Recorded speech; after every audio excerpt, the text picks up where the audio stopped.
Hola, ¿qué tal amigos? Bienvenidos al canal Fisiciencia para Todos. En esta entrega estaremos hablando sobre el principio de Arquímedes.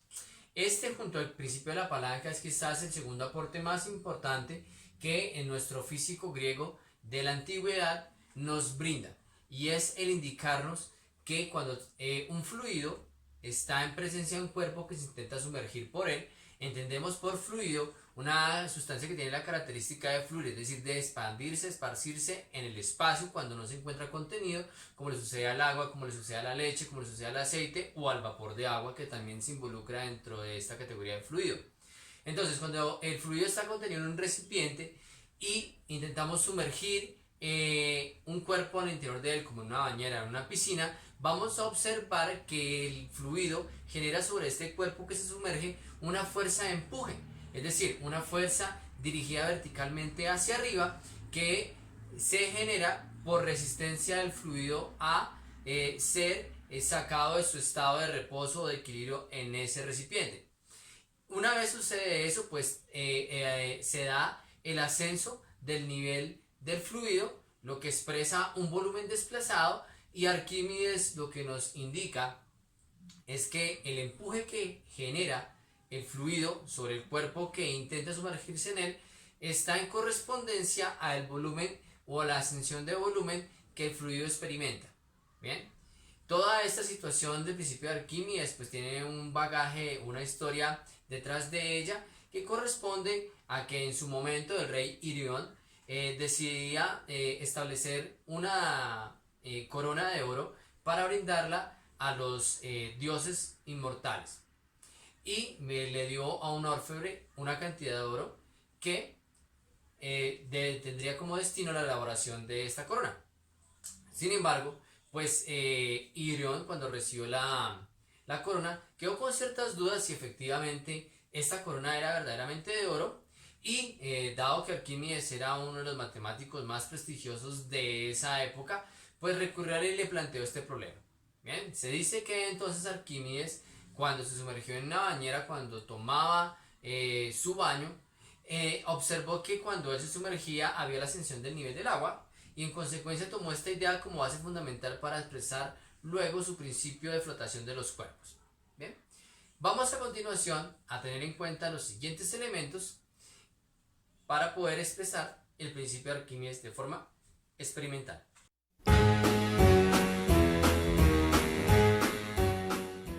Bien amigos, entonces, para esta parte experimental del principio de Arquímedes, vamos a tener a disposición un vaso en cuyo interior hay un fluido que en este caso va a ser agua.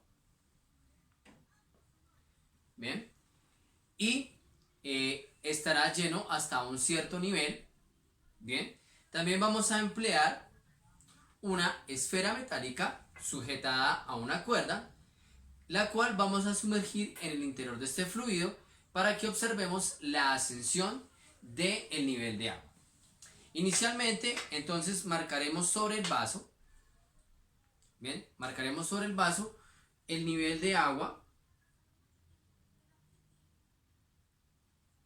que tiene nuestro fluido, bien, y iremos sumergiendo progresivamente la esfera para observar cómo se produce la ascensión del nivel de agua al que Arquímedes relaciona en proporción a la fuerza de empuje que hace el fluido para dar esa ascensión de su volumen.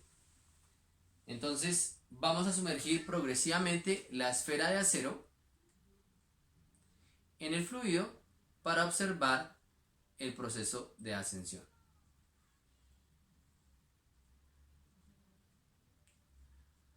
Observemos que una vez se copa todo el volumen de la esfera, ya no tenemos más ascensión del fluido y el nivel nuevo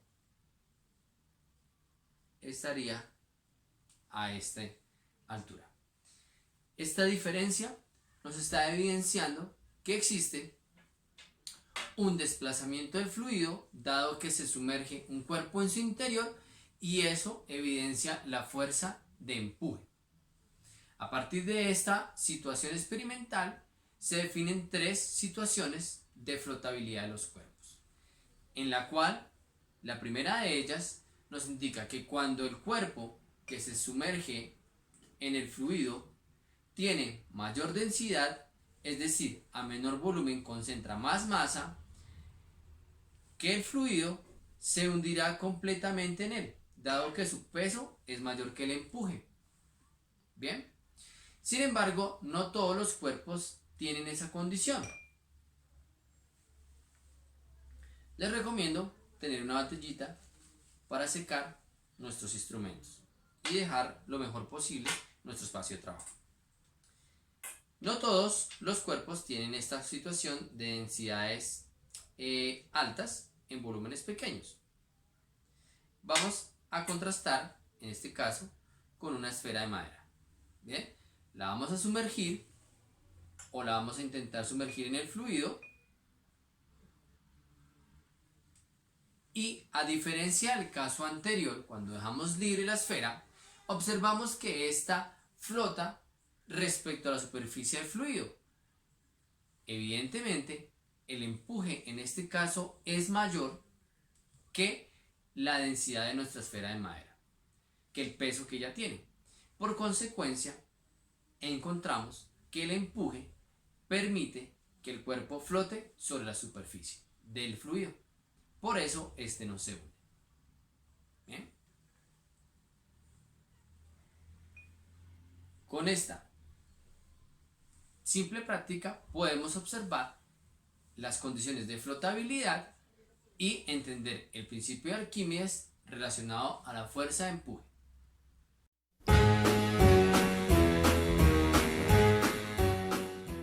Bien, para entender un poco mejor cómo afecta la densidad, es decir, la cantidad de masa en relación al volumen ocupado por el fluido al interior del recipiente, vamos a hacer una segunda práctica experimental con un vaso que contiene agua, un huevito de codorniz, una cucharita. El huevito está crudo y nos valdremos de la sal, que es un mineral que se puede diluir en el agua. Vamos a introducir en primera instancia, con cuidado de no romper nuestro huevito, al interior del agua sin agregado de sal. Liberamos nuestro huevito y observamos cómo este se ubica hacia el fondo de nuestro fluido. ¿Por qué? Porque en este caso tenemos que nuestro huevo tiene mayor densidad que el fluido, que en este caso es agua, y por consecuencia su peso es mucho mayor que el empuje que puede ejercer el agua sobre él y por ello se hunde. Sin embargo, podemos cambiar las condiciones del agua agregando sal.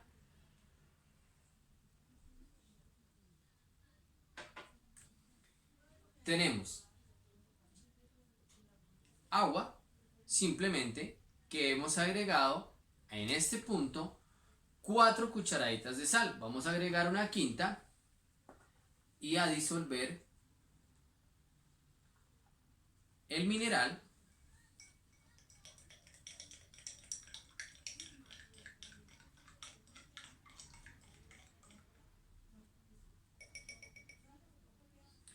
Recuerden tener una galletilla a la mano para dejar nuestro espacio de trabajo lo más limpio posible. Bien, tenemos entonces la sal disuelta en nuestra porción de agua. Ahora, tomando el mismo huevo crudo, lo vamos a vertir dentro del interior del fluido y vamos a sumergirlo y lo liberamos. Y aquí vemos claramente cómo la densidad del fluido, que en este caso es mayor que la del huevo, genera la fuerza de empuje y le provoca la ascensión al interior del mismo. Aún a pesar de que yo lo intente llevar al fondo, inmediatamente lo libero, la fuerza de empuje, le provoca la ascensión al huevo. Y esta sería la segunda condición de flotabilidad, en la cual el fluido tiene mayor densidad que el cuerpo sumergido y entonces su empuje sobrepasa al peso y evita que éste se sumerja completamente en su interior. Esta práctica se puede llevar también con un huevo cocido, dado que estaríamos aumentando la densidad del huevo para comparar si sus efectos fueran similares.